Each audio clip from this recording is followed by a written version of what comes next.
Call our meeting to order. Roll call. Yes.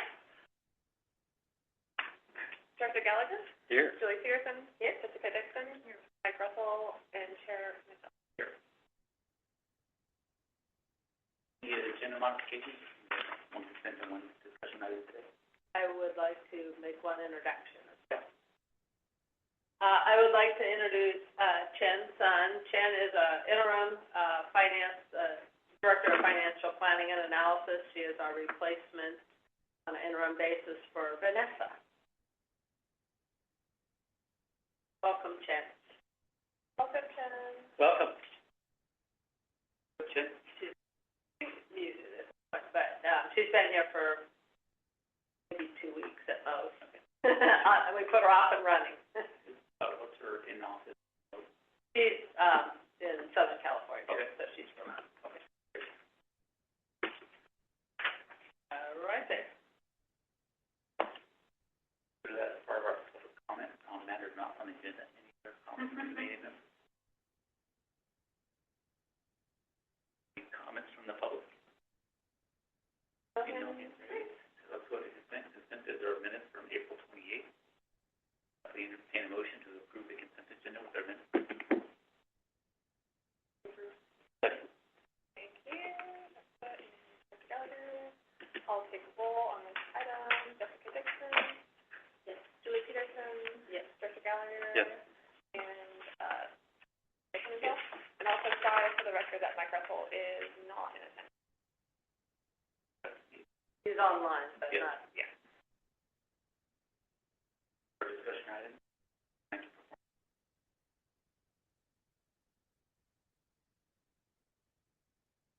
All right. Well, starting at the top.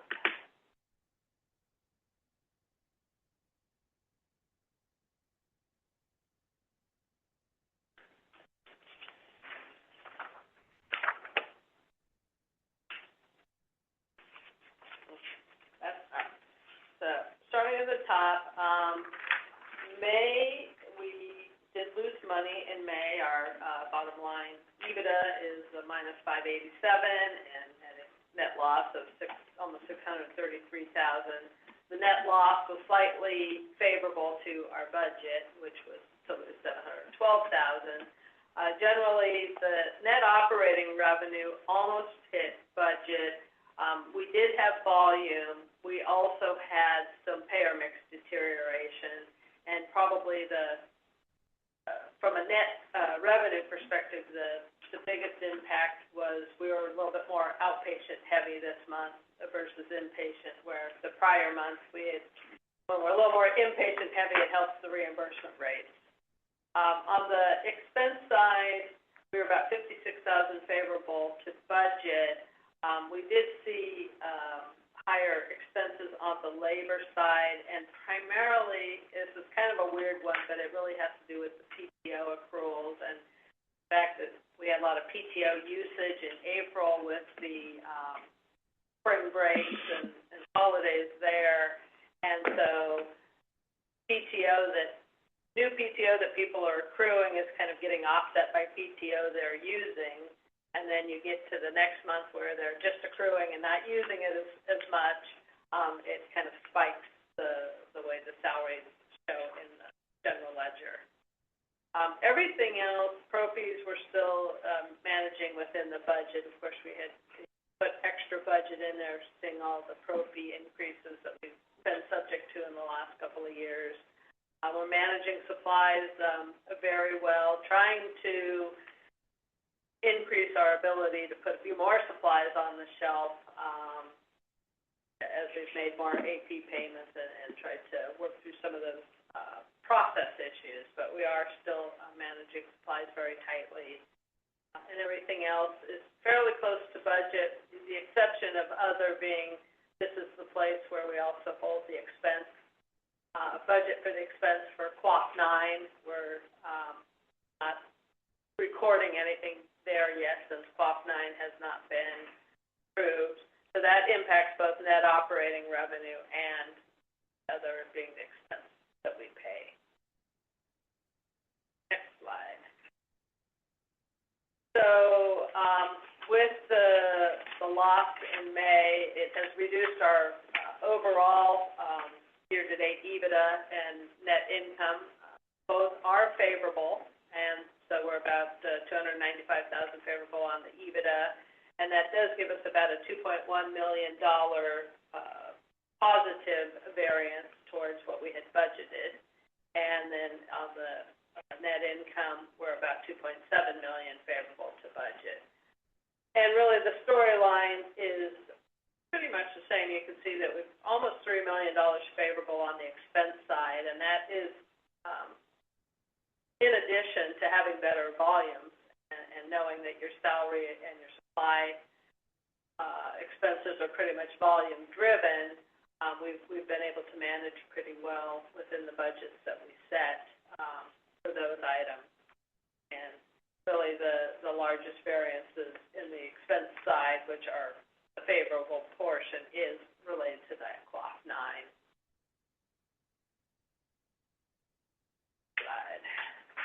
So here's the month-to-date volume.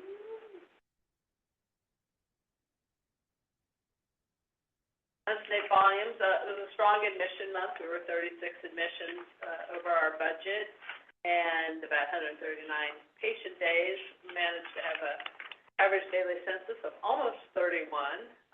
Length of stay was right in line with where we budget.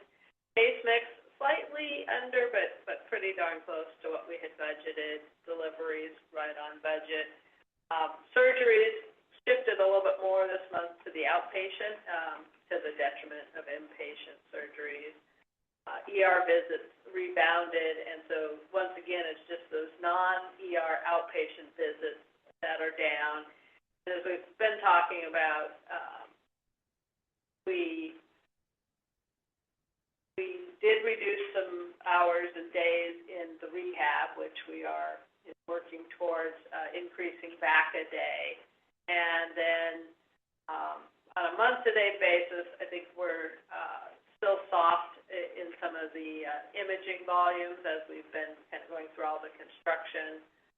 I'm able to see that we're getting closer to that, getting that construction done and those pieces of equipment up and running and available. They're pretty close through the whole internal readiness process, but again, on the state for final sign-off. And that's pretty much it there. So the impact on the year-to-date is pretty much similar. That the only thing that's really not meeting the mark is the outpatient visits and a bit on the deliveries. We are about 50 below where we were expected to be. But very nicely to be stronger on the inpatient volumes with admissions and census. That certainly helps the efficiency. Next slide.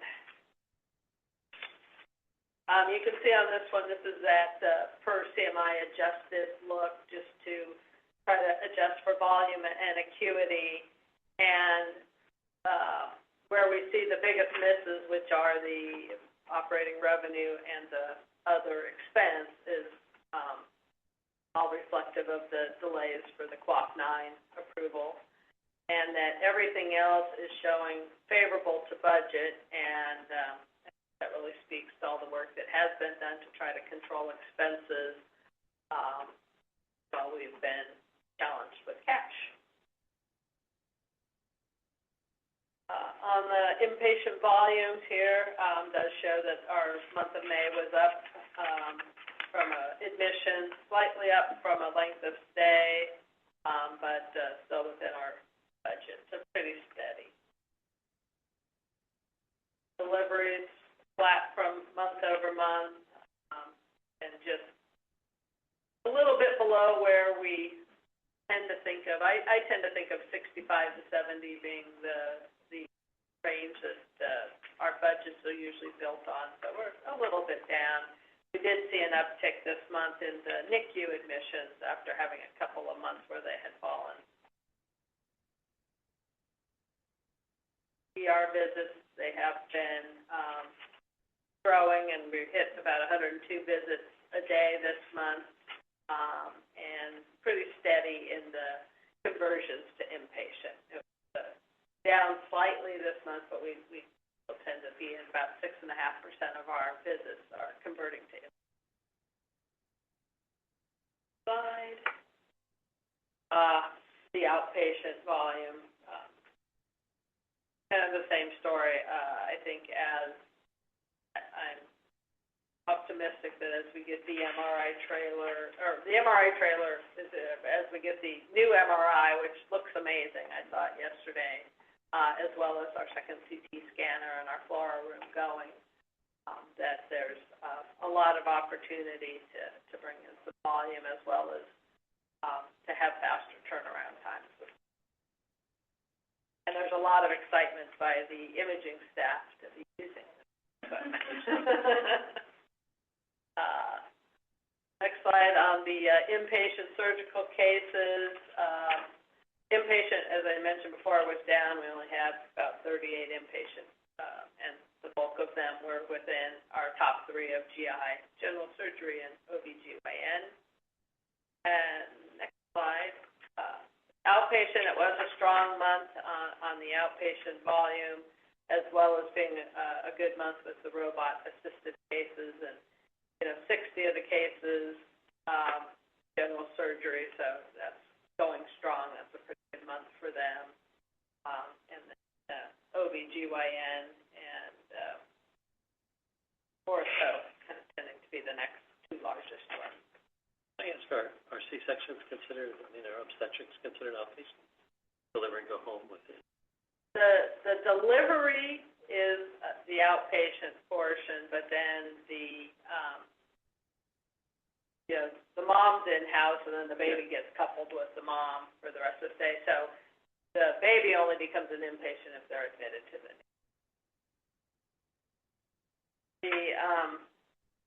C-section is a surgery. Yeah. Inpatient surgery. Okay, Yeah. good enough. Yeah. Next slide. So on the inpatient admissions, we did have a decrease, and I kind of mentioned that part of our payer mix decline this month did impact some of the valuation of the accounts receivable and so ultimately the net revenue. So it was a rather low month for commercial admissions at just 11%. Fairly strong month for Medicare admissions and the managed Medi-Cal. And the 3% on the self-pay, sometimes those convert. We're trying to really watch as we work with our self-pay vendor and who also does our eligibility mix, just the trends that might be starting to emerge related to HR1 and some of the impacts from work requirements and from people just not even participating in the eligibility process for other fears. We're trying to get something more visual that we can look at. We look at a lot of numbers every month, but I'm trying to think of the way that we can kind of see this to feel sure that we're seeing a specific trend. Next slide. Outpatient side, as I say every month, it's pretty darn consistent, and not really anything to change there this month. And final slide is the ED payer mix. And, we have been seeing a declining commercial mix pretty much since January. You can see January we were at about 22%. May we were at 18%. So that is where we're typically seeing the increases in the managed Medi-Cal. Self-pay is really pretty consistent with where it has been during that same time period. Last couple months have been a little bit lighter in Medicare visits. But I think we probably also saw a bit of a spike during the winter months, the respiratory infections and things going on. Medicare. And with that, I'll take any questions. Where are we at? No, this is like physical therapy. Okay. occupational therapy, physical therapy, and we had pared down to 3 days a week, and now we're getting things in place to open back up to 4 days a week.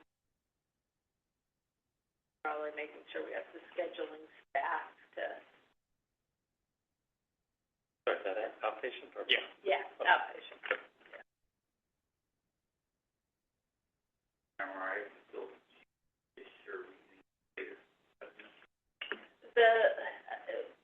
We're almost to July, July-ish.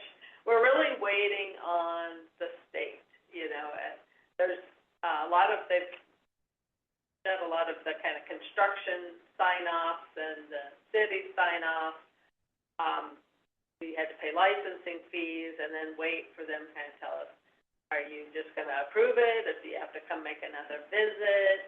But, we don't have a commitment to a time frame yet, so, we're this close and praying every day that they will just come so that we can open it. So cost savings, not having a trailer, operating the second unit. Well, the trailer is, runs around $35,000 a month. So having that trailer expense go away will be helpful. It's been, the trailer expense is part of the overall project, so it has been bond funded, but we've had it for a long time. The CT unit is a second CT unit, so, and now that our older one is certified to last longer and be able to be repaired if there's any challenges. So it should be a faster throughput and able to see more patients. So I know that there's been some outreach to kind of try to tell people that we're back up in business with these things and with new shiny equipment. And I think that when we have for sure dates, we're going to really want to tell the story and get people excited about it, wanting to refer patients here. I tell you, after walking through it yesterday, I was ready to sign up for an MRI. They lay down right there. It was pretty cool. In terms of nudging the state, I have the impression that our experience was that it nudged by legislators to go down. I don't know if that's accurate. There was that perception last time. I heard it around. It was. Do we have any other levers to pull to try to get them here as ASAP? Okay. We made sure to pay the license fees early, so that couldn't be an excuse. So.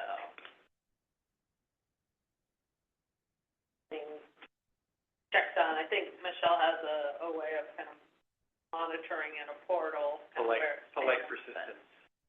Sure. Is there a kind of early July completion construction? Is there are we giving them kind of internally a grace period of 10 days or something like that, or there's no need to even tie up our brains with such a thing? Okay. Is what it is. Here, get daytime. Yeah. And we keep MRI trail, so particularly going. right. Okay. Are we close to budget or over budget or under budget on, as far as we know, on the MRI? On the MRI project, I think, well, Right on budget. I think the project itself is right on budget. We had the unfortunate flood before, which caused us to have to, replace the shield and things like that. And so there's work there that's being done to, try to get an insurance claim. Well, the insurance takes a long time to work through. And if the state delays that trailer monthly expense, we'll start putting this over budget eventually. Yeah. I'm glad to hear that it's budgeted, neutral on budget.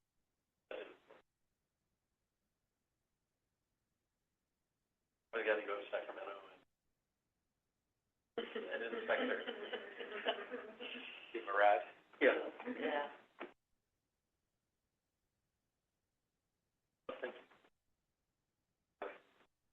Solar project, we're the deadline qualified for the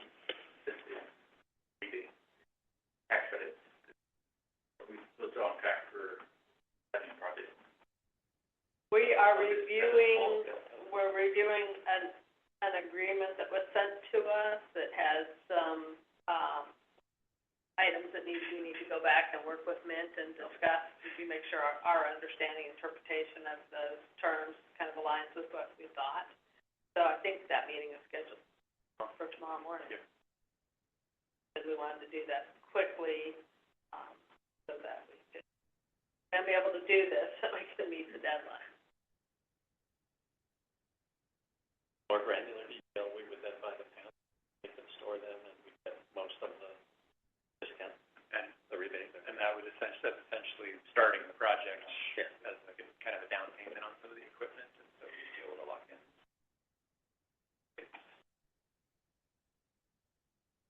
I think you said that this roof or that roof. Yeah. Thinking on the coastal health front, found out, when we asked previously, we see trends favorable and favorable happening with care patients or everything. Look on that, though. Well, what we are seeing, I know I was meeting with Lupe yesterday, is, there's that Dr. Etchison is pretty busy, and, at least in the clinic side, and, you know, according to her, you know, gotta work up some of these patients a bit before she's gonna see some of that come over to the hospital side, but, you know, we're looking at some of her equipment needs, she seems to be very busy with the hand surgery, for the hand cases, and so that's good news. I know that you know, Dr. Allen is talking about a lot of things that he's interested in doing, so we're trying to kind of work through the details with him to see what makes sense to do and the timing around that, and what any kind of supply or equipment needs would be to make that happen. And I think everything else is kind of humming along. I haven't necessarily seen spikes one way or the other. Do we have any hint of a replacement for Dr. Ravago? I was a recruiting pipeline. Not yet. That's been a tricky, recruitment process, yeah. Lupe says she reviews the applicants, both out and nonsense. Yeah. We're also, she and I are also looking at other vendors to potentially use that she's used in the past, because we pretty much have the posting one vendor who kind of does the outreach. We might start with another one or two to expand the outreach a little bit for. Even though it's June, the last month of the medical year, I wondered if sometimes people lose a job at the last minute. Somebody with that. I urged her to make contact. Yeah. That's good.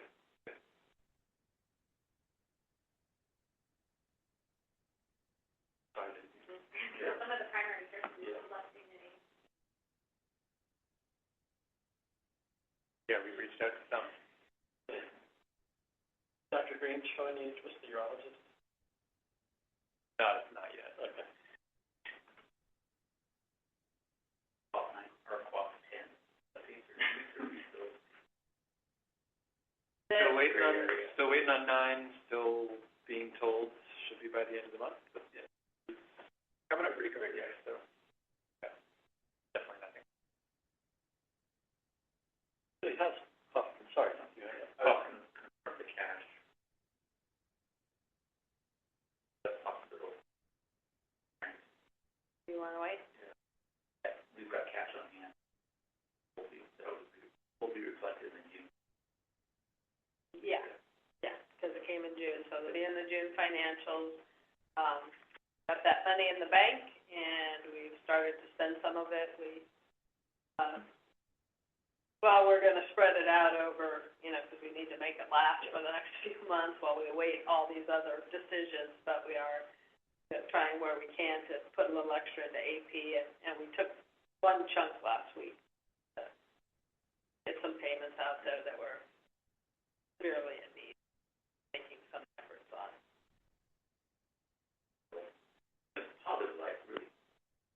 Increased revenues for, that'll be all right, revenue.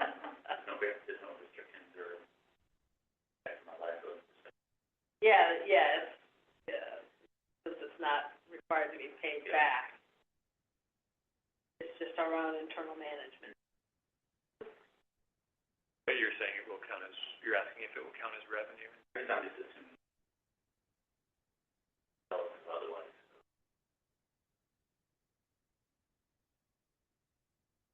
Thanks for clarifying, not bringing it to the process. I was trying to make sure that was what you're asking, yes.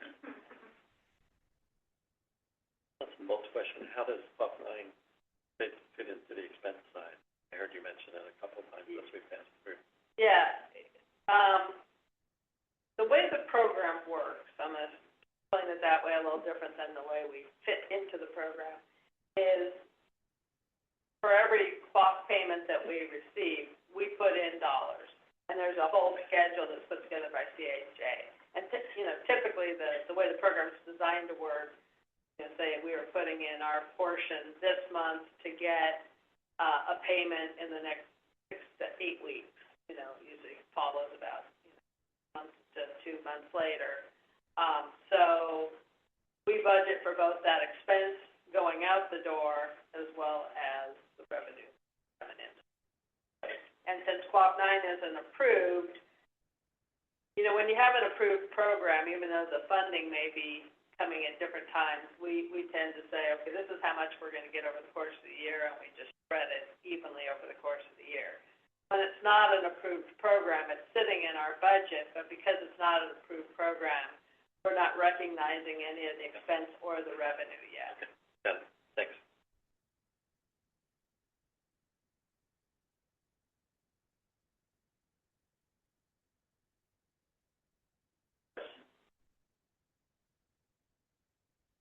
Question from everyone online? Let me get back to it. No hands online. We're adjourned our meeting. Okay. Thank you very much. Thank you. Thank you.